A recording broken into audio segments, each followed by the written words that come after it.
साथियों नमस्कार। आप सभी का class topper with RJ10 YouTube channel पर स्वागत है। अक्टूबर 2022 की जो राजस्थान सुजस है उसके संपूर्ण अंक के ऊपर आज हम चर्चा करने वाले हैं।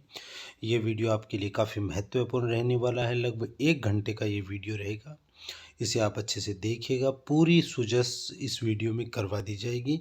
जो महत्वपूर्ण तथ्य आप तक पहुंचाने हैं उनका मैं प्रयास करूंगा। एक छोटा सा वीडियो पहले ही बनाकर अपलोड कर दिया गया है। अब पूरी सुजस के ऊपर आज हम चर्चा करने वाले हैं। प्रतियोगी परीक्षाओं में बहुत से क्वेश्चन हैं जो राजस्थान सुजस से पूछे जाते हैं। सबसे पहले बता देते हैं, ये जो विशेषांक है ये लोक संस्कृति से संबंधित है।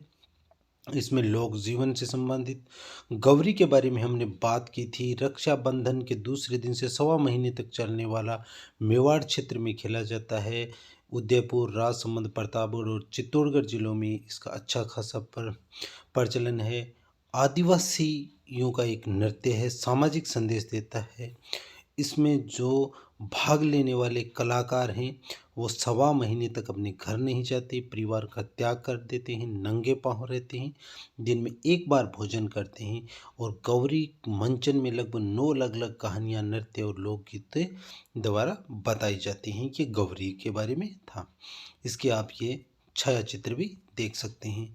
इस अंक में जो कुछ समसामयिकी से जुड़ी हुई बातें भी हैं उसके ऊपर भी जो आपके एग्जाम के लिए इम्पोर्टेंट है उसी की चर्चा हम करेंगे। सबसे पहले जब हम बात कर रहे हैं तो मरुभूमि बनी निवेश धरा। ये जो जयपुर में JECC कैंप्स में इन्वेस्ट राजस्थान 2022 समिट जो आयोजित की गई थी, ये औद्योगिक विकास के लिए बहुत महत्वपूर्ण थी। और इसमें सबसे महत्वपूर्ण जो बात है इसमें यह है कि इस अब की बार राज्य सरकार वादा कर लिया इसे धरातल पर हर हाल में उतारा जाएगा। और पहली बार ऐसा हुआ है जब ऐसी समिट में कोई MOU और LOI पर हस्ताक्षर करने के बाद सीधा शिलान्यास और उद्घाटन किया जाएगा। इसके बाद हम बात करें इसके बारे में तो राज्य सरकार के प्रयासों से लगभग प्रत्येक क्षेत्र में अभूतपूर्व वृद्धि हुई है। और कोरोना दिक्कतों के बावजूद यहाँ पर 3 लाख करोड़ रुपए की राज्य GDP में बढ़ोतरी हुई है। और इसके बारे में ये बात करें कि हैप्पीनेस इंडेक्स के लिए प्रति व्यक्ति आय के साथ साथ रिको द्वारा यानी Rajasthan state industrial development and investment corporation की 390 इकाइयाँ राज्य में संचालित हैं तथा 147 नई खुलने जा रही हैं। इससे औद्योगिकरण का विस्तार खंड एवं तहसील स्तर पर हो जाएगा। राज्य सरकार CIIN chamber of Indian industries के साथ बेहतर समन्वय के साथ कार्य कर रही है। इसके सिवाय जो महत्वपूर्ण बातें हैं, ये फिनटेक पार्क और Rajiv Gandhi fintech digital institute का निर्माण किया जा रहा है। स्टार्टअप को बढ़ावा देने के लिए इनोवेशन हबों की स्थापना की जाएगी। कहाँ कहाँ? जयपुर में, जोधपुर व कोटा में इनोवेशन हबों की स्थापना की जा रही है। नेक्स्ट बात हम करते हैं, निवेश के माहौल को बेहतर बनाने के लिए पहले जो यहाँ पर राजस्थान में सिंगल विंडो सिस्टम व वन स्टॉप शॉप उद्योग स्थापित करने की आवश्यक अनुमतियाँ मिलनी आसान हो गई हैं अब। और इनके बारे में यदि बात की जाए तो अनुमोदन से 3 वर्ष की छूट दी गई, इसे अब बढ़ाकर 5 वर्ष कर दिए गई है। ये महत्वपूर्ण आपसे पूछा जा सकता है कि इस अधिनियम के द्वारा जो पहले 3 वर्ष तक की छूट थी वो अब बढ़ाकर 5 वर्ष कर दी गई है। और छोटे उद्योग जो बंद हो गए थे कोरोना काल में उनके बारे में राज्य आर्थिक संबल भी प्रदान करेगी। और इसके बाद बिजनेस टाइफून्स ने माना है राजस्थान को सिरमौर 36 महीने का ये एक क्वेश्चन यहाँ पर इम्पोर्टेंट है। अडानी ग्रुप के चेयरमैन हैं वो गौतम अडानी के अनुसार सामाजिक उन्नयन में राजस्थान काफ़ी आगे निकल चुका है। राज्य सरकार द्वारा आरंभ की गई उड़ान व अनुप्रीत कोचिंग जैसी योजनाएं सराहनीय हैं। राज्य सरकार की नीतियों को जो उद्योग राज्य में उद्योग स्थापित करने में लगने वाला समय काफ़ी कम हो गया है। और हाल ही में सरकार ने सभी अनुमतियां दिए जाने से सुपर थर्मल पावर प्लांट 36 महीने के रिकॉर्ड समय में लग कर तैयार हो गया। राज्य सरकार की नीतियों में राज्य का विशेष भूगोल इसकी ताकत बनकर उभरा है। और इसके सिवाय जो आगे आपके लिए कुछ एक महत्वपूर्ण क्वेश्चन है उसके बारे में हम चर्चा करेंगे। ये क्वेश्चन यहाँ पर आप देखिएगा, 6 विभूतियों को राजस्थान रत्न सम्मान दिया जाएगा। ये मैं गारंटी के साथ कह सकता हूँ, आने वाले समय में जो अब एग्ज़ाम हो रही हैं उसमें ये क्वेश्चन आपको देखने के लिए ज़रूर मिलेगा। जो उत्कृष्ट और असाधारण कार्य करने वाले, जो राजस्थान को गौरवान्वित करने वाली 6 विभूतियाँ हैं, उन्हें राजस्थान रत्न सम्मान से सम्मानित किया जाएगा। उसमें क्या प्रशस्ति पत्र, शॉल, मोमेंटो और 1 लाख रुपए का पुरस्कार राशि सम्मानित किया जाएगा। इसमें न्याय के क्षेत्र में अंतर्राष्ट्रीय न्यायालय में नियुक्त न्यायाधीश दलवीर भंडारी, भारत के पूर्व मुख्य न्यायाधीश श्री आर एम लोढ़ा, उद्योग के क्षेत्र में वेदांता समूह के श्री अनिल अग्रवाल, आर्सेलर मित्तल के chairman Shri L N Mittal और कला के क्षेत्र में प्रसिद्ध निर्माता श्री के सी मालू और प्रसिद्ध उर्दू शायर श्री सिनकॉफ निजाम को राजस्थान रत्न से सम्मानित किया जाएगा। मोस्ट इम्पोर्टेंट है, आर एस लोढ़ा याद रखना, अनिल अग्रवाल याद रखना, आर्सेलर मित्तल के जो मुख्य चेयरमैन हैं उन्हें आप एल एन मित्तल को याद रखना। एल एन मित्तल हैं वो राजस्थान के राजगढ़ से संबंध रखने वाले हैं। और जो कला के क्षेत्र में केसी मालू हैं, इनका संबंध भी चूरू जिले से ही बताया जाता है। और प्रसिद्ध शायर सिनकॉफ निजाम, इनका भी राजस्थान रत्न के लिए दिया जाएगा इन्हें। और इसके बाद अडानी समूह के 2 जिलों में मेडिकल कॉलेज भी खोलने की जो सहमति बनी है और उदयपुर में क्रिकेट स्टेडियम बनाने का जो राज्य सरकार पूरा सहयोग किया जाएगा। ये अडानी समूह के द्वारा सहमतियाँ बनी हैं। आगे बढ़ते हैं, हम सबसे पहले हम बात करेंगे, हिस्सा लेने वाली कोई महत्वपूर्ण चीज़ें हैं नहीं, 1 मिनट में आपको ये एक महत्वपूर्ण क्वेश्चन होने वाला है, खेलेगा राजस्थान जीतेगा राजस्थान। ग्रामीण क्षेत्रों में खेल प्रतिभाओं को तलाशने और आगे बढ़ाने के उद्देश्य से श्री अशोक गहलोत मुख्यमंत्री हैं, उन्होंने अभिनव पहल पर राजीव गांधी ग्रामीण ओलंपिक खेलों के तहत प्रदेश के सभी 33 जिलों में ग्राम पंचायत, ब्लॉक और जिला स्तरीय प्रतियोगिताएं आयोजित की। इनका आयोजन कब किया गया? जो मेजर ध्यानचंद हैं उनका जन्म दिवस मनाया जाता है, 29 अगस्त से शुरू हुए और 1 अक्टूबर तक तीनों स्तरों में यानी ग्राम पंचायत, ब्लॉक और जिला स्तर पर इनने प्रतियोगिताओं का आयोजन किया गया। और इसमें लगभग 30 लाख खिलाड़ियों ने भाग लिया। और इस खेलों की जब बात की जाती है कि इन खेलों का उद्घाटन, तो इन खेलों का उद्घाटन मुख्यमंत्री श्री अशोक गहलोत ने जोधपुर जिले की लूणी पंचायत समिति के ग्राम पंचायत के पाल गांव से 29 अगस्त को इन खेलों का आगाज किया। मोस्ट इम्पोर्टेंट है, याद रखना कब से कब तक हुआ, 29 अगस्त से 1 अक्टूबर तक हुआ। और इसकी शुरुआत लूणी पंचायत समिति के ग्राम पंचायत पाल गांव से 29 अगस्त को अशोक गहलोत ने किया था। और इसमें जो अन्य महत्वपूर्ण क्वेश्चनों की बात की जाए तो इनमें जो मुख्य क्वेश्चन, मुख्यमंत्री ने ओलंपिक खेलों में पदक विजेताओं की प्रोत्साहन राशि में बड़ा इजाफा करते हुए स्वर्ण पदक विजेता खिलाड़ी को 3 करोड़ रुपए, रजत पदक विजेता को 2 करोड़ और कांस्य पदक विजेता को 1 करोड़ रुपए दिए जाने की घोषणा की। और इसी प्रकार सरकारी नौकरियों में खिलाड़ियों को 2% कोटा निर्धारित किया गया है। इस मामले में राज्य देश के समक्ष मिसाल प्रस्तुत की है। पदक विजेता खिलाड़ियों को 25 बीघा भूमि आवंटित की जाएगी और राजीव गांधी खेलों के माध्यम से हजारों खिलाड़ियों को लाभ मिलेगा। और मुख्यमंत्री ने इन खेलों का आयोजन प्रतिवर्ष करने के साथ साथ ग्रामीण खेलों की तर्ज पर शहरी क्षेत्रों में भी ओलंपिक खेल आयोजित किए जाने के भी महत्वपूर्ण घोषणा इसमें की गई। नेक्स्ट हम बात करने वाले हैं इसमें जो 1 मिनट, आदि महोत्सव। अशोक गहलोत जनजातीय समुदाय के कल्याण के लिए जो अपने प्रयास कर रहे हैं, योजनाएं हैं, उनको आगे बढ़ाने का जो प्रयास कर रहे हैं, उसी की एक कड़ी में जो उदयपुर के जनजातीय समुदाय की संस्कृति और छिपी हुई विभिन्न कलाओं को विश्व भर में पहचान दिलाने और जनजातीय अंचल के लोक कलाकारों को मंच देकर प्रोत्साहित करने के लिए उदयपुर शहर के 130 किलोमीटर दूर स्थित जनजातीय बहुल गांव कोटड़ा में विश्व पर्यटन दिवस के अवसर पर जिला प्रशासन, जनजातीय क्षेत्रीय विकास विभाग, माणिक्यलाल वर्मा आदिम जाति शोध संस्थान एवं पर्यटन विभाग के संयुक्त तत्वावधान में आदि महोत्सव 2022 से कोटड़ा का आयोजन धूमधाम से हुआ है। याद रखना पूछा जा सकता, आदि महोत्सव का आयोजन कहाँ पर किया गया, किस जिले में किया गया, तो उदयपुर जिले में किया गया। और उदयपुर जिले के कहाँ पर किया गया, तो जनजातीय बहुल गांव है कोटड़ा, वहाँ पर ये किया गया। मोस्ट इम्पोर्टेंट है, इसे आप ध्यान रखेंगे, ये एग्जाम में आपसे पूछा जा सकता है। ये उसकी कुछ एक छाया चित्र हैं जो स्वतंत्रता आंदोलन के समय जो जनजातीय गीत गाए गए थे उनसे संबंधित इनका मंचन किया गया था, ये आप इनमें देख सकते हैं। कलाकारों ने खूब इसमें जो अपनी संस्कृति है उसको दिखाया। इसके बाद शेखावाटी का लोक नृत्य गिंधड़ है।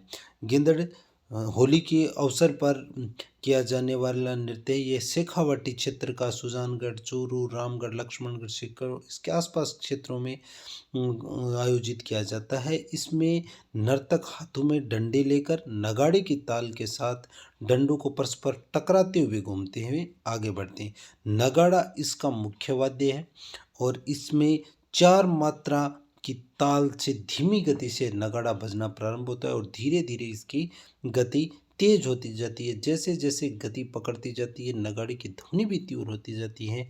और इस नृत्य में विभिन्न प्रकार के स्वांग बनाए जाते हैं, जैसे साधु, शिकारी, सेठ सेठानी, डाकिया, दूल्हा दुल्हन आदि प्रमुख। प्रत्येक नर्तक अपने पैरों में घुंघरू बांधकर नृत्य करता है। और मारवाड़ के डांडिया और गुजरात के गरबा नृत्य से ये मिलता जुलता रूप है इसका। गिंदड़ में गरबा की तरह कई पुरुष अपने हाथों में लकड़ी की डंडियां लेकर आगे व पीछे के साथियों की डंडियों से टकराते हुए गोल घेरे में चलते हुए आगे बढ़ते हैं। घेरे के केंद्र में एक ऊंचा मचान बनाया जाता है जिस पर ऊंचा झंडा भी लगाया जाता है। मचान पर बैठा हुआ व्यक्ति नगाड़ा बजाता है। नगाड़े, चंग, धमाल व डंडियों की सम्मिलित ध्वनियों से आनंददायक संगीत बजाया जाता है जिसकी ताल पर नृत्य होता है। गरबा और गिंदड़ के मुख्य भेद डंडियों का होता है। गिंदड़ की डंडियां गरबा की डंडियों के आकार से अधिक लंबाई की होती हैं। गरबा में स्त्री पुरुष के जोड़े होते हैं जबकि गिंदड़ में मुख्य रूप से पुरुष स्त्रियों का स्वांग रचकर नाचते हैं। इसका शेखावाटी क्षेत्र है उसमें आयोजन किया जाता है। होली के अवसर पर इसका आयोजन होता है, ये आप इसका आयोजन देख सकते हैं। इसके बाद हम आगे बढ़ते हैं। पिछवाई कला को सहेजते भीलवाड़ा के कलाकार। पुष्टि मार्गीय पिछवाई को बचाए रखने संवर्धन के लिए भीलवाड़ा के कलाकार ने केवल राष्ट्रीय पहचान मिली है बल्कि सुनहरी वर्क छपाई की पिछवाई के यहाँ के नए आयाम उद्घाटित किए हैं।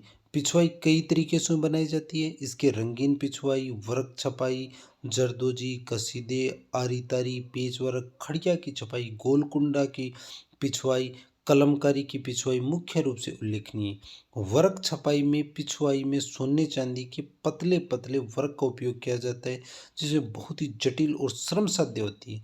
पुराने जमाने में जैन मंदिरों में चंदवाजी यानी छत पर सामियाने और मुगल काल में राजाओं के सामियाने, छत्र आदि और मंदिरों के सोने चांदी के वर्क की छपाई के वस्त्र काम में लिए जाते थे। मंदिरों में भगवान के श्रृंगार के वस्त्रों पर भी वर्क की छपाई की जाती थी। रंगीन पिछवाई और वर्क छपाई की पिछवाई वैष्णव और वल्लभ संप्रदाय के मंदिरों में विक्रय के पीछे लगाई जाती है। बात पिछुआई की जाए तो मूल रूप से ब्रज भाषा के पछुआई अर्थात पीछे से आई से संबंधित रखता है। धीरे धीरे आम बोलचाल में पछुआई और पिछुआई हो गया। गुजरात में इसे पछेड़ी कहा जाता है। लुप्त होती इस कला को आजकल आधुनिक में पूरी उदीयमान कलाकारों की प्रेरणा का स्रोत बने हैं। और इसमें ये कह रहा है कि भारत सरकार के वस्त्र मंत्रालय ने राष्ट्रीय मेरिट पुरस्कार के लिए 2018 में चयनित हुई वर्क छपाई कलात्मक पिछवाई कलाकृति का वर्ष 2019 में राष्ट्रीय चयन हुआ और ये सिद्ध हस्तशिल्प पे सम्मान दिया गया। पिछवाई का इतिहास लगभग 300 वर्ष पुराना है। वैष्णव मंदिरों में राधा कृष्ण और श्रीनाथ जी के पीछे लगाई जाती है और बहुत ही सुंदर श्रृंगार किए जाते हैं। कृष्ण की लीलाओं से संबंधित इसकी पिछवाई देखती मन को मोह लेती हैं। वर्तमान में घरों में साज सजा के लिए इसकी मांग बढ़ी है। पिछवाई औद्योगिक घरानों व कला प्रेमियों की पसंद बनी हुई है। इसके बारे में यदि पिछवाई की बात की जाए तो पिछवाई की विभिन्न शैलियाँ भी हैं, जिन जैसे कोटा, बूंदी, किशनगढ़ और नाथद्वारा शैली। पुराने कलाकारों ने बहुत ही उत्तम दर्जे का काम किया है। इसकी कलम बहुत ही बारीक व सदी हुई होती थी। रंगों का संयोजन भी सीखने लायक है। अब बात करते हैं मारवाड़ उत्सव के बारे में। मेहरानगढ़ दुर्ग स्थित जयपोल में अरुणीय सूर्य आराधना कार्यक्रम में वैदिक ऋचाओं व मंत्रोच्चारण की गूंज के साथ सूर्य दर्शन, अभिवादन तथा सूर्य नमस्कार से प्रतिवर्ष सूर्य नगरी में 2 दिवसीय मारवाड़ उत्सव का शुभारंभ होता है। हेरिटेज वॉक जयपोल फतेहपुर से होती हुई घंटाघर पहुंचती है। उम्मेद राष्ट्रीय स्टेडियम में आकर्षक कार्यक्रम तथा रोचक स्पर्धा होती है जो पर्यटकों को मन मोह लेती है। बीएसएफ की ओर से कैमल म्यूजिकल शो व राइडिंग शो आकर्षण का केंद्र रहती हैं। तो मारवाड़ जो महोत्सव है वो जोधपुर में मनाया जाता है। ये एक ध्यान देने योग्य बात है।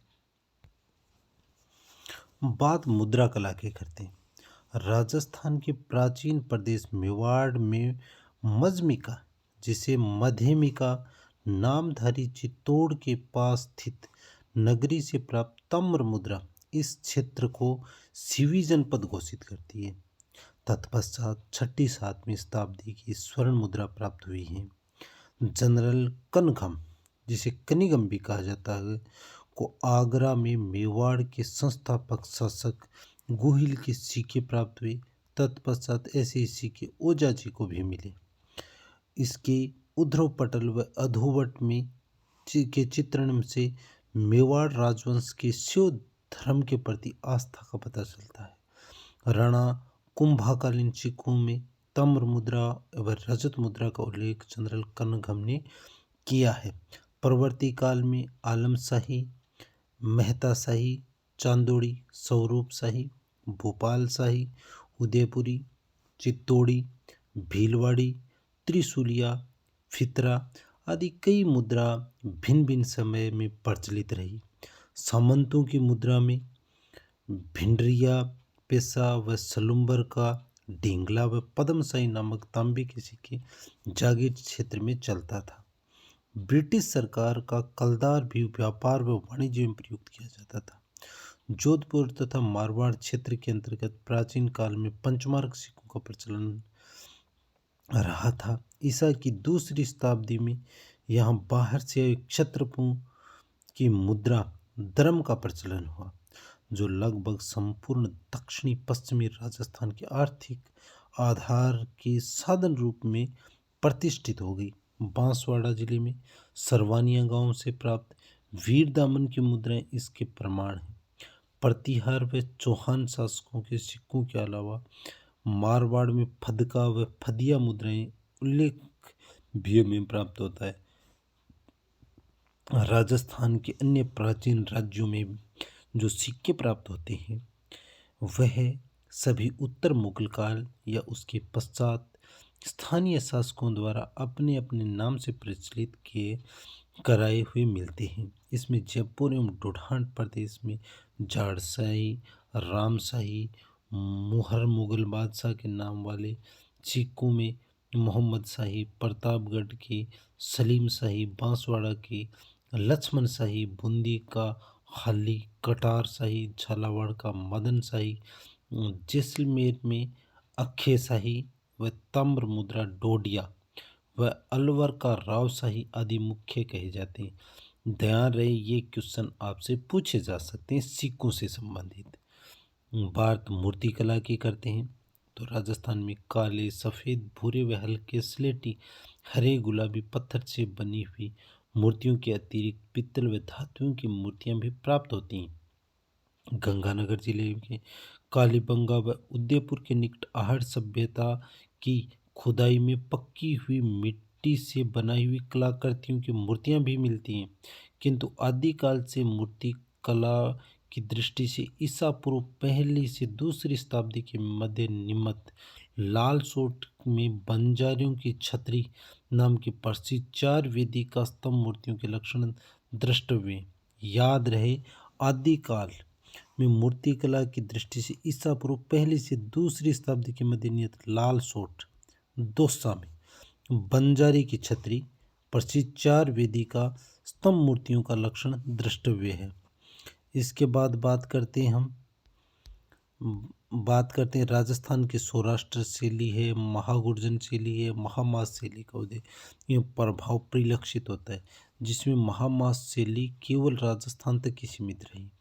इस शैली में मेवाड़ के गोहिल शासकों, जालोर व मंडोर के प्रतिहार शासकों और शाकंभरी सांबर के चौहान शासकों को संरक्षण प्रदान कर 8वीं से 10वीं शताब्दी तक इसे विकसित किया। कौन सी शैली को, ये क्वेश्चन हमसे पूछा जाए तो महामास शैली किस क्षेत्र में प्रचलित थी, तो मेवाड़ में, जालोर और मंडोर इस क्षेत्र में ये प्रचलित थी। 8वीं से 10वीं शताब्दी तक इसे विकसित किया गया। 15वीं शताब्दी में राजस्थान में मूर्तिकला के विकास का स्वर्ण काल माना जाता है। तो राजस्थानी मूर्तिकला का स्वर्ण काल 15वीं शताब्दी, जिसमें विजय स्तंभ चित्तौड़ में जो की मूर्तियां हैं। 16वीं शताब्दी में प्रतिमा शिल्प प्रदर्शन जगदीश मंदिर जो उदयपुर में देखा, ये क्वेश्चन पिछले दिनों पूछा गया था, जगदीश मंदिर कहाँ स्थित है, तो ये उदयपुर में। यद्यपि इसके पश्चात में मूर्तियां बनी, किंतु इसमें शिल्प वैचित्र्य कुछ भी नहीं है। किंतु 18वीं शताब्दी के बाद परंपरावादी शिल्प में पाश्चात्य शैली के लक्षण हमें दिखाई देते हैं। बात चित्रकला की जाए तो राजस्थान के प्राचीन काल से ही चित्रकला के प्रति लोगों की रुचि रही है। मुकंदरा की पहाड़ियाँ व अरावली पर्वत श्रेणियों के कुछ शैल चित्रों की खोज इसके प्रमाण हैं। कोटा के दक्षिण में चंबल के किनारे माधोपुर की चट्टानों से आलनिया नदी से प्राप्त शैल चित्रों का जो ब्यौरा मिलता है, इससे लगता है कि ये चित्र बगैर किसी प्रशिक्षण के मानव द्वारा वातावरण प्रभावित स्वाभाविक इच्छा से बनाए गए हैं। इसमें मानव एवं जानवर की आकृतियों का अधिक है। कोटा के जलवाड़ा गांव के पास हाथी, घोड़ा सहित घुड़सवार व हाथी सवार के चित्र मिले हैं। ये चित्र उस आदिम परंपरा को प्रकट करते हैं जो आज के राजस्थान में मांडना नामक लोक कला के रूप में घर की दीवारों और आंगन में बने हुए दिखाई दिखाए जा सकते हैं। नेक्स्ट हम बात करते हैं कालीबंगा आहड़ की खुदाई से जो हमें प्राप्त मिट्टी के बर्तनों से किया गया अलंकरण की प्राचीनतम मानव लोक कला का परिचय प्रदान करती है। जो मितिक आकारों में चौकोर, गोल, जालीदार, घुमावदार, त्रिकोण व समांतर रेखाओं के अतिरिक्त काली व सफ़ेद रेखाओं की फूल, पत्ती, पक्षी, खजूर, चौपड़ आदि का चित्रण बर्तनों पर पाया जाता है। उत्खनित सभ्यता के पश्चात मिट्टी पर किए जाने वाले लोक अलंकरण कुंभकारों की कला में निरंतर प्राप्त होते रहते हैं, किंतु चित्रकला का चित्र 11वीं सदी से पूर्व प्राप्त नहीं हुआ है। 12वीं शताब्दी तक निर्मित ऐसे कई चित्र पट्टिकाएं हमें राजस्थान के जैन भंडारों से उपलब्ध हैं। इन पर जैन साधुओं, वनस्पति, पशु, पक्षी आदि चित्रित हैं। 13वीं शताब्दी में लिखा गया श्रावक प्रतिक्रमण सूत्रचूर्ण यानी नामक ग्रंथ मेवाड़ शैली का प्रथम उपलब्ध चिन्ह है, जिसके द्वारा राजस्थान चित्रकला का विकास का अध्ययन किया जाता है। तो ये आपको ध्यान रखना है, 13वीं सदी में लिखा गया था। कौन सा ग्रंथ था? श्रावक प्रतिक्रमण सूत्रचूर्ण। ये मेवाड़ शैली में प्रथम उपलब्ध चिन्ह है और इसे राजस्थानी चित्र शैली के विकास के लिए इसका अध्ययन किया जाता है। मेवाड़ के अनुरूप मारवाड़ में भी चित्रकला की परंपरा प्राचीन काल से पनपती रही है, किंतु महाराणा मोक्कल से महाराणा संगा तक मेवाड़ मारवाड़ कला में राजनीतिक प्रभाव के फलस्वरूप सम्य दिखलाई होता है। राव मालदेव ने पुनः मारवाड़ शैली का प्राचुर्य प्रदान कर चित्रकारों को इस पर और प्रेरित किया। इस शैली का उदाहरण 1591 में चित्रित ग्रंथ उत्तराध्ययन सूत्र है। मारवाड़ शैली के भित्ति चित्रों में जोधपुर के चौखिला महल की छतों के अंदर बने चित्र द्रष्टव्य ये याद रहे। चौखिला महल कहाँ स्थित है? ये जोधपुर में।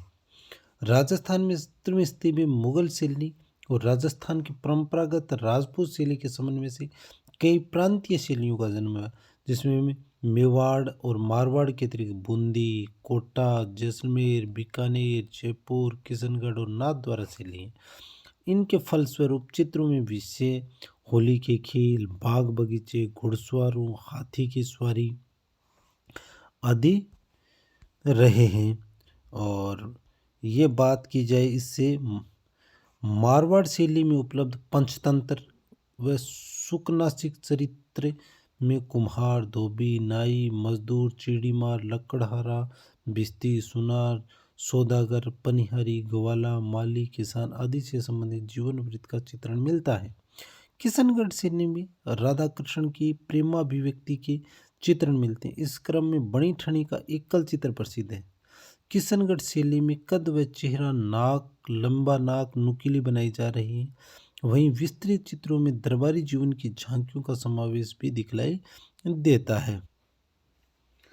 मुगल शैली का अधिकतम प्रभाव हमें जयपुर तथा अलवर के चित्रों में मिलता है। बारामास, रागमाला, भागवत आदि के चित्र इसके उदाहरण हैं। 1671 में मेवाड़ में पुष्ट मार्ग से प्रभावित श्रीनाथ जी के धर्मस्थल नाथद्वारा की कलम का एक अलग महत्व है। यद्यपि यहाँ के चित्रों का विषय कृष्ण की लीलाओं से संबंधित है, फिर भी जनजीवन की अभिक्रियाओं का चित्रण भी हमें इनके सहज दिख जाता है। 19वीं शताब्दी में ब्रिटिश प्रभाव के फलतः राजस्थान में पोर्ट्रेट भी बनने शुरू हुए। ये पोर्ट्रेट तत्कालीन रहन सहन के व्यक्त करने के इतिहास के अच्छे साधन हैं। चित्रकला के अंतर्गत भित्ति चित्रों का आधिक्य हमें 18वीं शताब्दी के उत्तरार्ध में दिखलाई देता है, किंतु इसके पूर्व भी मंदिरों और राजप्रसादों में ऐसे चित्रांकन की परंपरा विद्यमान थी। चित्तौड़ के प्राचीन महलों में ऐसे भित्ति चित्र उपलब्ध हैं जो 16वीं शताब्दी में बनाए गए हैं। 17वीं शताब्दी के चित्रणों में मौजमाबाद, जयपुर, उदयपुर के महलों, अम्बा माता के मंदिर, नाडोल पाली के जैन मंदिर, जूनागढ़ बीकानेर, मारोठ के मान मंदिर आदि सम्मिलित हैं। 18वीं शताब्दी के चित्रणों में कृष्ण विलास उदयपुर, आमेर महल की भोजनशाला, गलता के महल और पुंडरीक जी की हवेली जयपुर, सूरजमल की छतरी भरतपुर, जालिम सिंह की हवेली कोटा, मोती महल, नाथद्वारा के भित्ति चित्र महत्वपूर्ण। अब इनमें हमसे जो क्वेश्चन पूछे जा सकते हैं वो यहाँ से भी उठाए जाते हैं, जो जैसे अम्बा माता का मंदिर काफ़ी बार पूछा गया है, नाडोल के जैन मंदिर किस जिले में है ये, और यहाँ से ये क्वेश्चन काफ़ी इम्पोर्टेंट है। कृष्ण विलास है, गलता जी के महल कहाँ हैं, पुंडरीक जी की हवेली कहाँ है, इस प्रकार के क्वेश्चन जो सूझस में आते हैं वहाँ से क्वेश्चन उठाए जाते हैं और हम उन क्वेश्चनों में उलझ जाते हैं। अतः हो सकता है आपको ऐसा लगे कि ये तो हमें बुक्स पढ़ाई जा रही है, ये तो हम खुद पढ़ लेंगे, लेकिन ऐसा है नहीं। हमारा प्रयास है आप तक वास्तविकता और सही मायने में जो क्वेश्चन पूछे जा सकते हैं उसी के ऊपर चर्चा करेंगे, बाकी हम चलते रहेंगे। धातु व काष्ठ कला काफ़ी, जैसे तोप है, बंदूक है, तलवार है, मयान है, छुरी है, कटारी है, शस्त्र, अस्त्र शस्त्र भी इतिहास के स्रोत हैं। लोक नाट्य काफ़ी महत्वपूर्ण है, जनसाधारण के मनोरंजन के भी साधन थे। रंगमंच खुला होता था, गांव के चौराहों पर किसी देवालय का चबूतरा या कोई बड़ा आंगन भी इसे अभिनीत होने का स्थान था। लोक नाटकों में कथानक ढोला मारू, हीर रांझा, वीर दुर्गादास, अमर सिंह राठौड़, सुल्तान निहाल दे आदि जो कथाएं सुनाता था। ख्याल की बात की जाए तो ऐतिहासिक और पौराणिक कहानियों पर संगीत माध्यम से अभिनय किया जाता है। ख्याल के सूत्रधार को हलकारा कहा जाता है। कुचामनी ख्याल में केवल पुरुष भाग लेते हैं। इम्पोर्टेंट क्वेश्चन है, वह कौन से ख्याल है जिसमें केवल पुरुष भाग लेते हैं? कुचामनी ख्याल है। इसके संस्थापक और प्रवर्तक लच्छीराम। मुख्य कलाकार, मोस्ट इम्पोर्टेंट है, ये मान के चलिए यहाँ से तो क्वेश्चन जरूर पूछा जाएगा। उगमराज। मुख्य कहानियाँ मीरा मंगल, राव रिडमल, चांद नीलगिरी।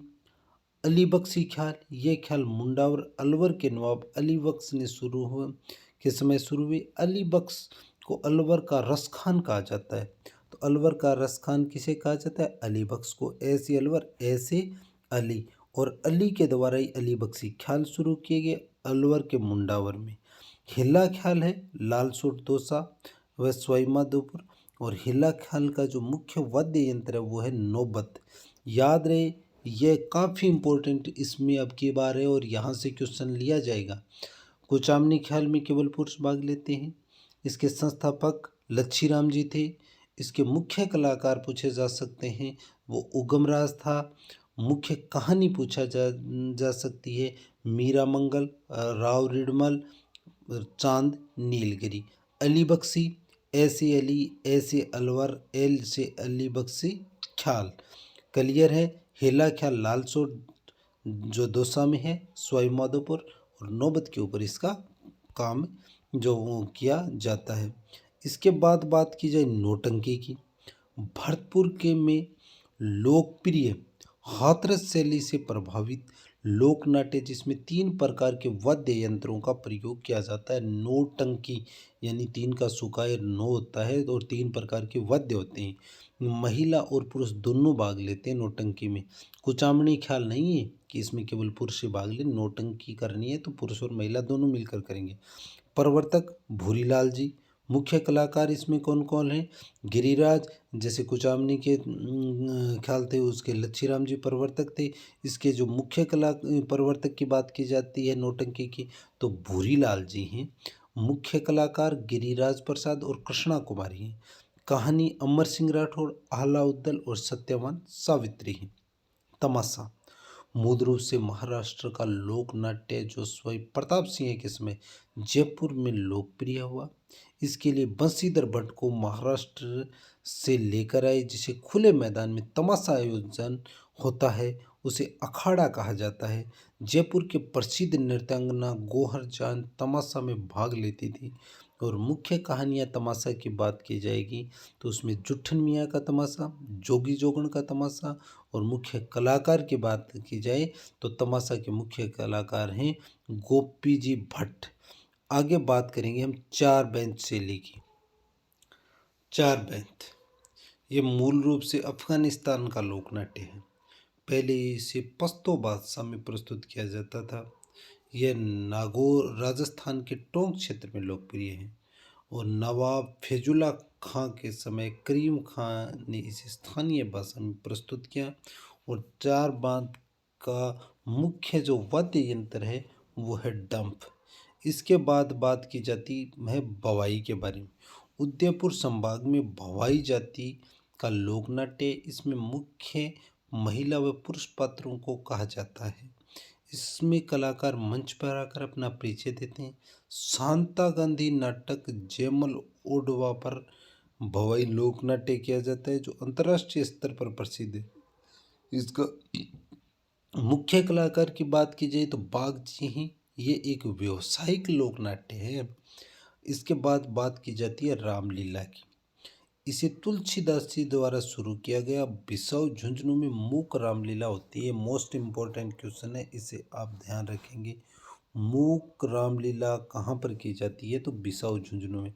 अटरू 12 में धनुष को राम नहीं तोड़ते बल्कि जनता तोड़ती है। अटरू 12 में। भरतपुर में वेंकटेश रामलीला होती है। रामलीला वल्लभाचार्य जी द्वारा प्रारंभ किया गया था और मुख्य केंद्र है कामा, भरतपुर, फुलेरा, जयपुर। इसके बाद लोक संस्कृति में लोक विश्वास की बारे में सबसे पहले हम बात करें गोगा जी के बारे में। वीर गोगा बीकानेर के ददरेवा गांव को बसाने वाले चौहान वंश के क्षत्रिय थे।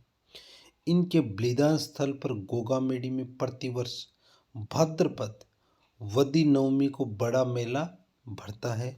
इस दिन गोरक्षार्थ प्राणोत्सर्ग करने वाले गोगा जी की अश्वारोही एवं भालाधारी योद्धा के प्रतीक के रूप में, सर्प के प्रतीक रूप में पूजा की जाती है। इनका पाषाणोत्कीर्ण सर्प मूर्ति युक्त स्थल गांव में खिचड़ी वृक्ष के नीचे होता है। इनके संबंध में एक लोकोक्ति प्रसिद्ध है कि गांव गांव खिचड़ी ने गांव गांव गोगो।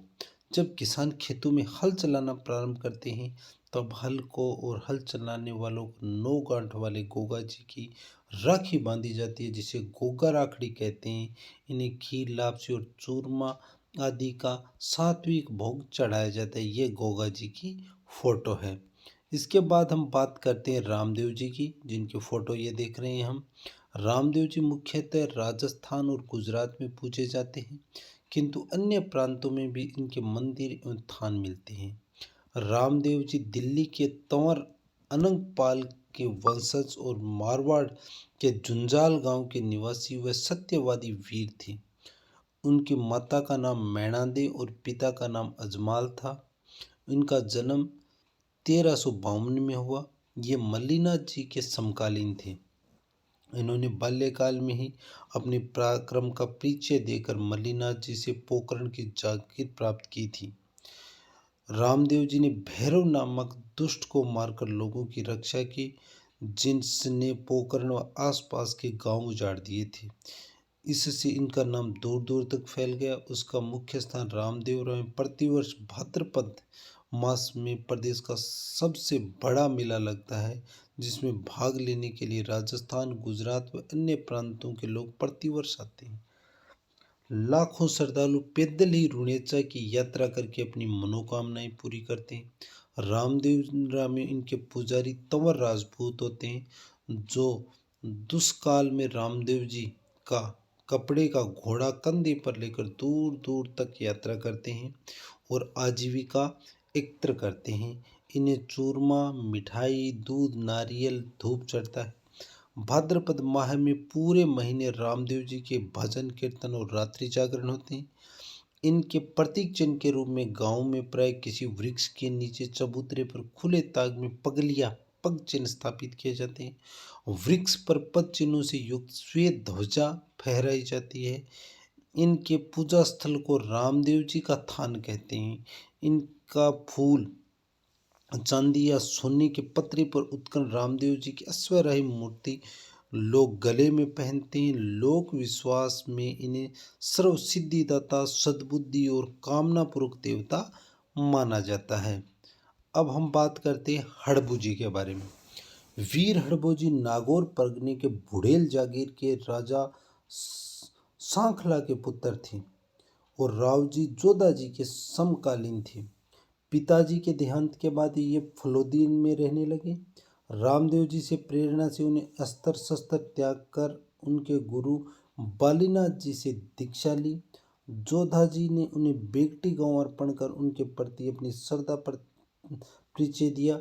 वे रामदेव जी के मौसी के बेटे थे। इसके बाद बात करते हैं हम पाबू जी के बारे में। इनका जन्म फलोदी तहसील के कोल्लूमंड गांव में हुआ। ईस्वी 1239 में धंधल जी राठौड़ के यहाँ हुआ। वे बाल्यकाल से बड़े पराक्रमी थे। पाबूजी ने अन्ना बघेला के यहाँ से भागकर आई 7 थोड़े भाइयों को शरण दी। पाबूजी का विवाह अमरकोट के राजा सूरजमल सोडा की पुत्री से हुआ था। विवाह के तुरंत बाद उनके प्रतिद्वंद्वी बहनोई जायल के राजा जिंदराव खिची ने पूर्व बैर रखने के कारण देवली चारणी की गायों को घेर लिया। देवल ने पाबूजी से गायें छुड़ाने की प्रार्थना की। कड़े संघर्ष में पाबूजी ने ईस्वी 1276 में अपने साथियों सहित वीरगति को प्राप्त हुए। उनका प्रतीक चिन्ह हाथ में भाला लिए हुए अश्वारोही के रूप में प्रचलित है। उन्हें ऊंट के देवता के रूप में पूजा जाता है। ग्रामीण जनमानस में इन्हें लक्ष्मण जी का अवतार माना जाता है। बात करते हैं मल्लीनाथ जी की। मल्लीनाथ जी का जन्म 1358 मारवाड़ के राव सलखा राठौड़ के यहाँ हुआ। पिता की मृत्यु के बाद वे अपने चाचा कानड़दे के यहाँ महेवा में रहने लगे। कालांतर में कानड़दे के छोटे भाई त्रिभुवनसी को जालोर के पठान शासक की सहायता से पदच्युत कर ईस्वी 1374 में महेवा के स्वामी बन गए। ईस्वी 1378 में मल्लिना जी ने आक्रमणकारियों को 13 दलों को मार भगाया। इससे उनका मान बहुत अधिक बढ़ गया। इस संबंध में एक लोकोक्ति प्रचलित कही जाती है, तेरा तुंगा भांगियात माल्य सलखाणी। इन्होंने अपने भतीजे चूड़ा राठौड़ को मंडोर और नागौर जीतने में सहायता की। उन्होंने अपने कुल के लोगों को सिवाना, खेड़ और ओसिया की जागीरें दी। मल्लिना जी की रानी रूपादेवी भगवान की बड़ी भक्त थी। उसने दारू मेघवाल नामक व्यक्ति को अपना गुरु बनाया था, जो भगवान का बड़ा भक्त था। तो मल्लिना जी की रानी का नाम था रूपादेवी और ये भगवान की बड़ी भक्ति और दारू मेघवाल उनका गुरु बनाया था, जो भगवान का बड़ा भक्त था। जालोर जिले में आहोर तहसील में डोडियाली गांव के पास मल्लिनाथ जी का प्रसिद्ध मंदिर है। इनका एक बड़ा मंदिर बाड़मेर जिले के तिलवाड़ा गांव में है, जहाँ पर चैत्र माह में मेला लगता है। इन्हें केसर चढ़ता है। अब बात करें हम मामा जी के बारे में। मामा जी वीर पुरुष को लोक देवता की तरह पूजा जाता है। जालोर जिले में स्थान स्थान पर मामा जी के थान बने हुए हैं। लोगों में मामा जी की बड़ी भारी मान्यता है। जो वीर पुरुष गायों तथा स्त्रियों की रक्षा करते हुए वीर गति को प्राप्त हुए, उन्हें मामा जी कहकर उनके स्थान पर बना दिए गए मामा जी के थान कहलाते हैं। उन्हें मिट्टी के घोड़े भेंट स्वरूप चढ़ाए जाते हैं। बात जुझार जी की करते हैं। जुझार जी भी मामा जी की भांति गायों, स्त्रियों, बच्चों तथा असहाय लोगों की रक्षा करते हुए अपने प्राण गंवा देने वाले जुझारू वीर हैं, जिन्हें लोक आस्था ने ग्राम देवता का सम्मान देकर उनके स्थान स्थापित किए हैं। यहाँ भी ग्रामीण पूजा अर्चना करते हैं। वीर बाप जी के थान उज्जैनी वीर के थान भी कहलाते हैं। थावला गांव में जालोर नगर में तिलक द्वार के अंदर भी उज्जैनी वीर का थान बना हुआ है। इसके पुजारी भोपा कहलाता है। खेतला जी, मारवाड़ में कहावत है, आधे में देवी देवता और आधे में खेतला, अर्थात लोक देवताओं में खेतला का स्थान सबसे ऊपर है। वस्तुतः ये क्षेत्रपाल है। इसे मुख्य ग्राम देवता कहा जा सकता है। इन्हें जगदम्बा का पुत्र माना जाता है। गेहूं की घुघरी, गुड़, आटे तथा घी के मात्र एवं नारियल के चटकों का प्रसाद चढ़ाया जाता है। गांव के लोग अपने नवजात शिशुओं की 5 साल तक चोटी रखते हैं, जिसे ननिहाल में उतारा जाता है। इस अवसर पर माता अपने बच्चे को खेतला जी के थान पर ले जाती है और बाल उतारती है। इसे खेतला उतारना कहते हैं। लोक संस्कृति का दिग्दर्शन सरदार राज के संग्रहालय। ये संग्रहालय है, ये जोधपुर में स्थित है और ये लिखा हुआ है, आप इसको देख रहे होंगे। ये जोधपुर में ये संग्रहालय अवस्थित है। अब इसके बारे में बात करें तो ये संग्रहालय में मारवाड़ के हस्तशिल्पियों से सदे हुए हाथों से सृजित विभिन्न आकार प्रकार की कलात्मक वस्तुओं के संग्रह के साथ ही हर दीर्घा के में पुरातन कालीन आयामों पर सामग्री, चित्र व प्राचीन काल की स्मृतियों को याद दिलाने वाले ऐसे कई बिंब हैं, जिन्हें देखकर हर कोई सदियों पुराने जमाने में खोने लगता है। सन 1909 में लॉर्ड किचनर ने जोधपुर आगमन पर तत्कालीन महाराजा सरदार सिंह द्वारा मारवाड़ के कुशल कारीगरों को आमंत्रित कर उनके द्वारा निर्मित कलात्मक वस्तुओं का अवलोकन कराया गया और कलात्मक वस्तुओं की यह अनुपम प्रदर्शनी इस संग्रहालय का मूलाधार रही। सन 1935 में डिडवाना के सेठ रामकुमार श्री मगनीराम बागड़ ने वर्तमान संग्रहालय भवन का निर्माण किया और जिसका उद्घाटन 17 मार्च 1936 को तत्कालीन वायसराय लॉर्ड वेलिंगटन द्वारा किया गया। विस्तृत इस संग्रहालय में 9 दीर्घाएं जिसमें मारवाड़ के विभिन्न क्षेत्रों से प्राप्त अमूल्य पुरा संपदा एवं प्राचीन कलात्मक वस्तुओं को प्रदर्शित किया गया है। अब बात करेंगे हम थेवा कला के बारे में। राजस्थान का प्रतापगढ़ थेवा कला की वजह से अपनी विशेष स्थान रखता है।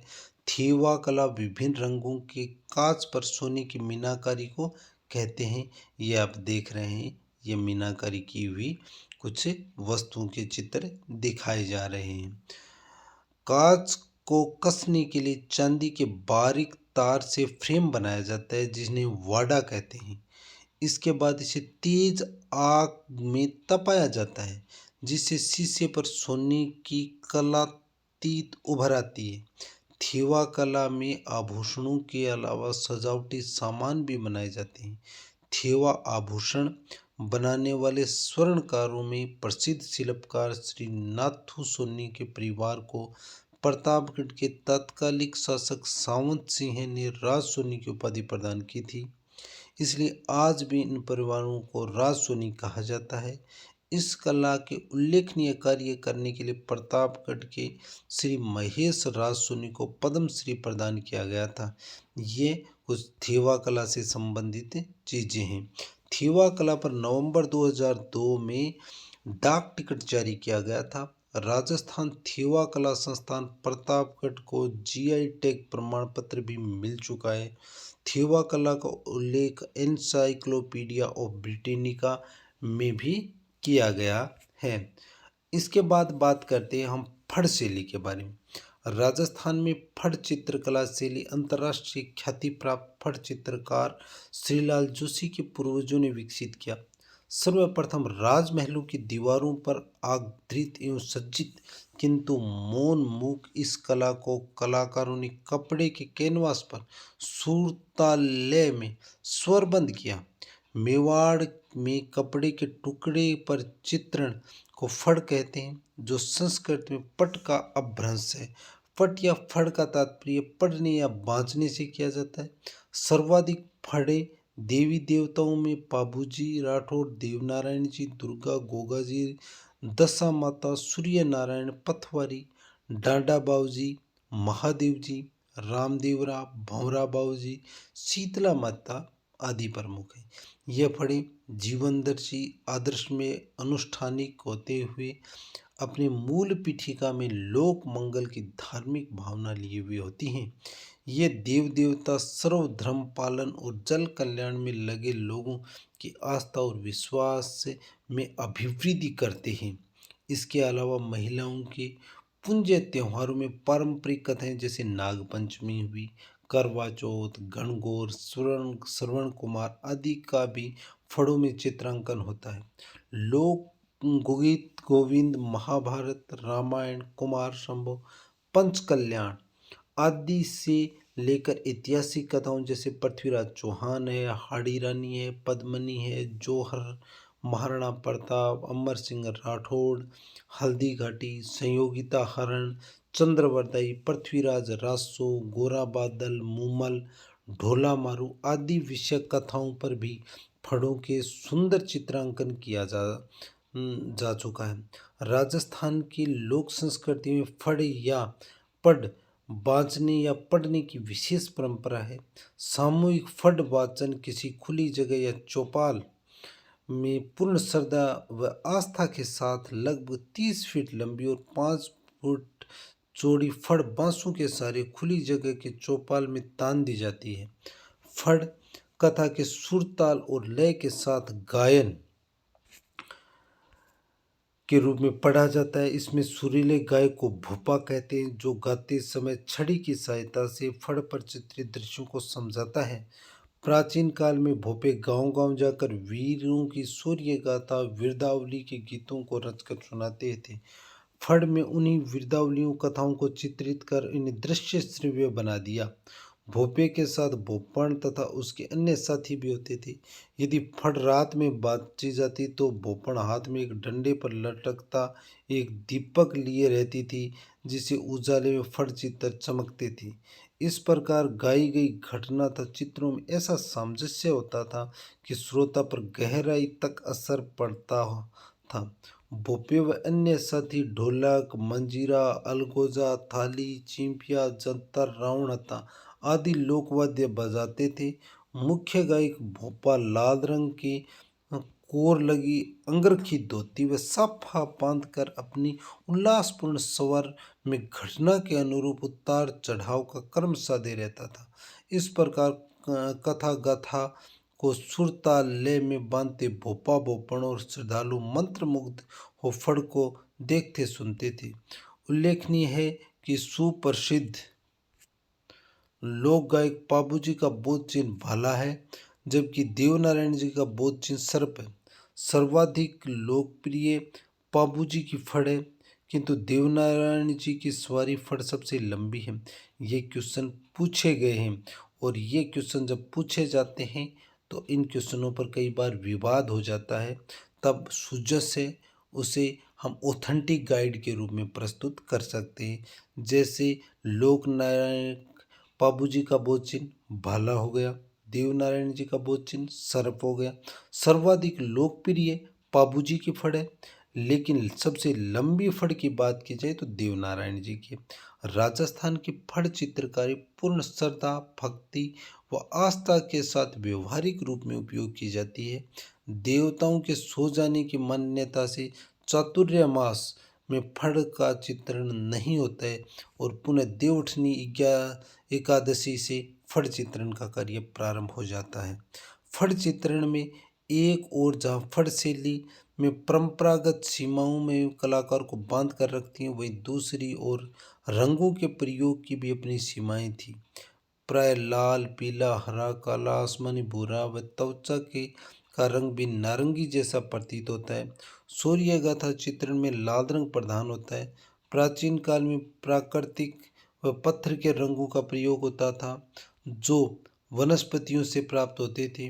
विभिन्न प्रकार के रंग विशेष पत्थरों से पीसकर उसमें गोंद या सरेस मिलाकर तैयार होते थे।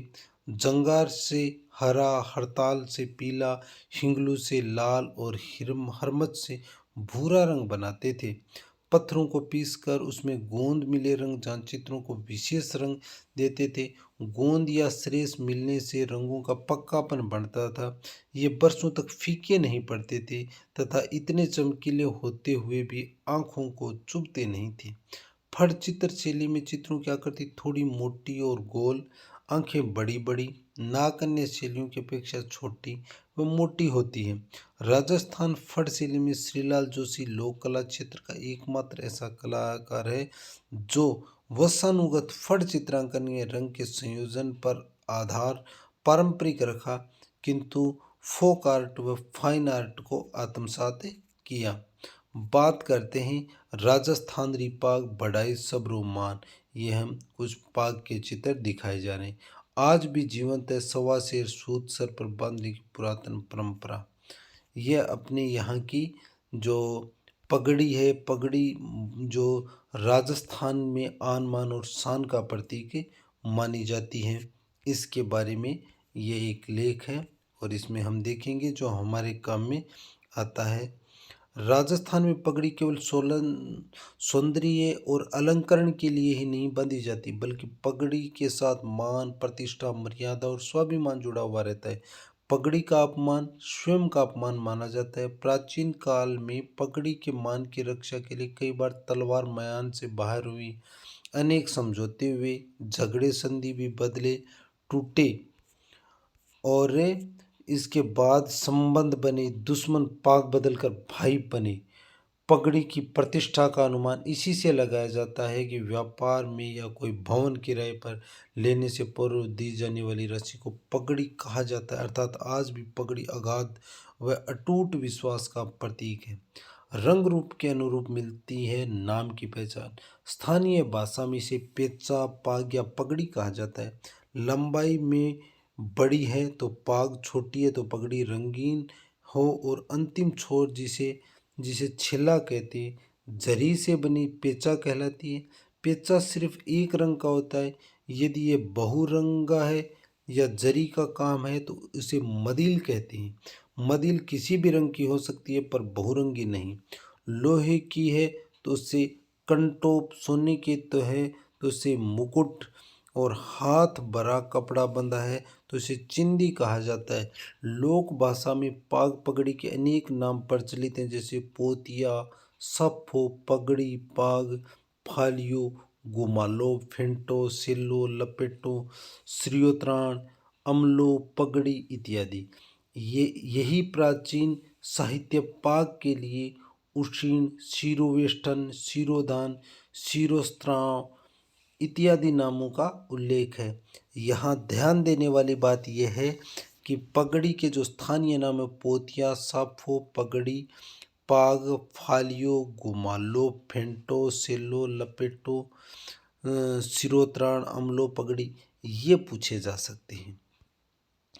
पाग की साज को चार चांद लगाने वाले कुछ आभूषण भी होते हैं, जिनसे पाग है उसमें जो उसकी जो शोभा बढ़ती है। और जैसे सरपेज, कलंगी, चंद्रमा। और सर्दियों तक होता है रहेगा गौरवगान। यह पगड़ी के बारे में एक आलेख था। इसके बाद लोक संस्कृति की समृद्ध परंपरा का शहर बीकानेर। बीकानेर के बाद संवत 1545 में वैशाख माह के दूज को बीकाजी द्वारा स्थापित शहर है बीकानेर। होली के अवसर पर बीकानेर में मंचित होने वाले लोक नाटक, जिन्हें रमतों के नाम से जाना जाता है, सदियों से आमजन और मनोरंजन के साथ ऐतिहासिक विरासत को समझने का महत्वपूर्ण साधन रहे हैं। शहर में पाटों पर रात रात भर होली खेली जाने वाली इन रमतों में वीर रस प्रधान अमर सिंह राठौड़ की रमत, भक्त पूर्णमल की रमत और फक्कड़दाता की रमतें सबसे ज़्यादा लोकप्रिय हैं। इंटरनेट और सोशल मीडिया के दौर में भी इनके प्रति उत्साह कम नहीं हुआ है। रमत खेलने वाले लोक कलाकार बसंत पंचमी से इसका अभ्यास प्रारंभ कर देते हैं। होली से एक सप्ताह पूर्व खेलने सप्तमी तक का दौर चलता है। इन रमतों का परिप्रेक्ष्य में अच्छी बात यह है कि युवा भी उससे जुड़ने लगे हैं। इसके बाद बात करते हैं दुनिया की अनूठी है पाटा संस्कृति। परकोटे में बसा बीकानेर का पुराना शहर अपनी पाटा संस्कृति के लिए दुनिया विशेष पहचान रखता है। पाटे वास्तव में लकड़ी के बड़े तख्ते हैं जो शहर के लगभग प्रत्येक चौक मोहल्ले में सदियों से पड़े हैं। ये पाटे न सिर्फ वैचारिक आदान प्रदान के मुख्य केंद्र हैं, बल्कि इन पट्टों पर बैठे शहर के मौजूद लोग यहाँ से गुजरने वाले प्रत्येक व्यक्ति पर नज़र रखते हैं। इन पाटों को महज अथाई का केंद्र नहीं मानते, इन्हें बीकानेर की संस्कृति का अभिन्न अंग माना जाता है, तो कोई अतिशयोक्ति नहीं होगी। वास्तव बीकानेर रात को जागने वाला शहर है। इन पाटों पर सबसे अधिक रमक झमक देर शाम शुरू होती है, जो आधी रात तक बदस्तूर जारी रहती है। नई ऊंचा का संचार करते हैं मेले मगरी। बीकानेर उत्सव धर्मी शहर है, इसमें कोई दो राय नहीं है। यहाँ हर क्षण को उत्सवी माहौल जिया जाता है। भादवे के मेलों के दौरान यहाँ पर उत्सव चरम पर होता है। बीकानेर का पुनरासर हनुमान का मेला हो, सियाणा, कोडाणा और तोलियासर का भैरव मेला हो, आसपास में जन की आस्था का केंद्र देशनोक माता की पैदल यात्रियों की सेवा भावना का सरोवर हो, वैसे बीकानेर के हजारों लोग रुणेचा स्थित बाबा रामदेव मेले में भी जाते हैं। यहाँ का जट्ठा बुट्ठा और गेबना पीर का मेला भी बीकानेर के सांप्रदायिक सद्भाव को अधिक प्रगाढ़ करता है। जेठा बुट्टा और गेबना पीर का मेला, विष्णुई संप्रदाय के गुरु जम्भेश्वर का मेला, सुसवाणी माता का मेला और जसनाथ मंदिर में भरने वाला मेला बीकानेर को उत्सव धर्मिता को साकार करता है। सावन बीकानेर, सावन महीने में जहाँ बरसात परवान पर होती है, तो यहाँ शिव मंदिरों में बहती भक्ति की रस धार परमानंद की अनुभूति कराने वाली होती है। वहीं लगभग इन सभी शिव मंदिरों में बने तालाबों में गंठों या गोठ का दौर चलता है, जो किसी व्यक्ति को अपनी ओर आकर्षित कर लेता है। कुल मिलाकर इस समय और अधिक बीकानेर की लोक संस्कृति, परंपराओं और विरासत को साक्षात करने का दौर होता है, जहां पूरा परकोटा एक छत है। बीकानेर दुनिया का एकमात्र ऐसा शहर है जहां का पूरा परकोटा एक छत है। राज्य सरकार द्वारा बाकायदा परकोटे को छत मानते हुए सामूहिक विवाह पर अनुदान दिया जाता है। वास्तव में बीकानेर पुष्करणा ब्राह्मण समाज द्वारा 2 वर्ष के अंतराल से आयोजित होने वाले सामूहिक विवाह अनूठा अवसर होता है, जब एक ही दिन में शहर में 200 से अधिक विवाह होते हैं। और इस दिन घर घर में उत्सवी माहौल होता है और प्रत्येक गली मोहल्ले से बारात निकलती है। यह विवाह पूर्ण सादगी से होते हैं, परंपराओं का निर्वहन करते हैं। मकर संक्रांति पर बहन बेटियों के ससुराल घेवर देना हो या सावणी तीज पर सत्तू देने की परंपरा हो, खान पान की भी लोक संस्कृति का अभिन्न अंग है।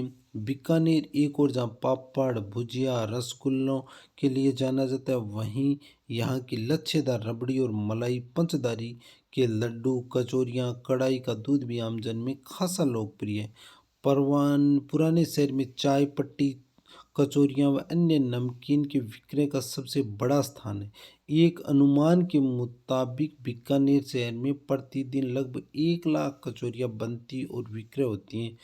कुल मिलाकर बीकानेर लोक संस्कृति और परंपराओं को पल्वित और पोषित करने के साथ उन्हें पीढ़ी दर पीढ़ी हस्तांतरित करने वाला शहर है। आज की भागम भाग भरी जिंदगी में बीकानेर की यह परंपराओं को और यहाँ पर रहने वाले लोगों की दिनचर्या का अध्ययन योग्य है। बदलते समय में बावजूद बीकानेर ने खुद का बदलाव से दूर रखा है, जो यहाँ की सबसे बड़ी खूबी है।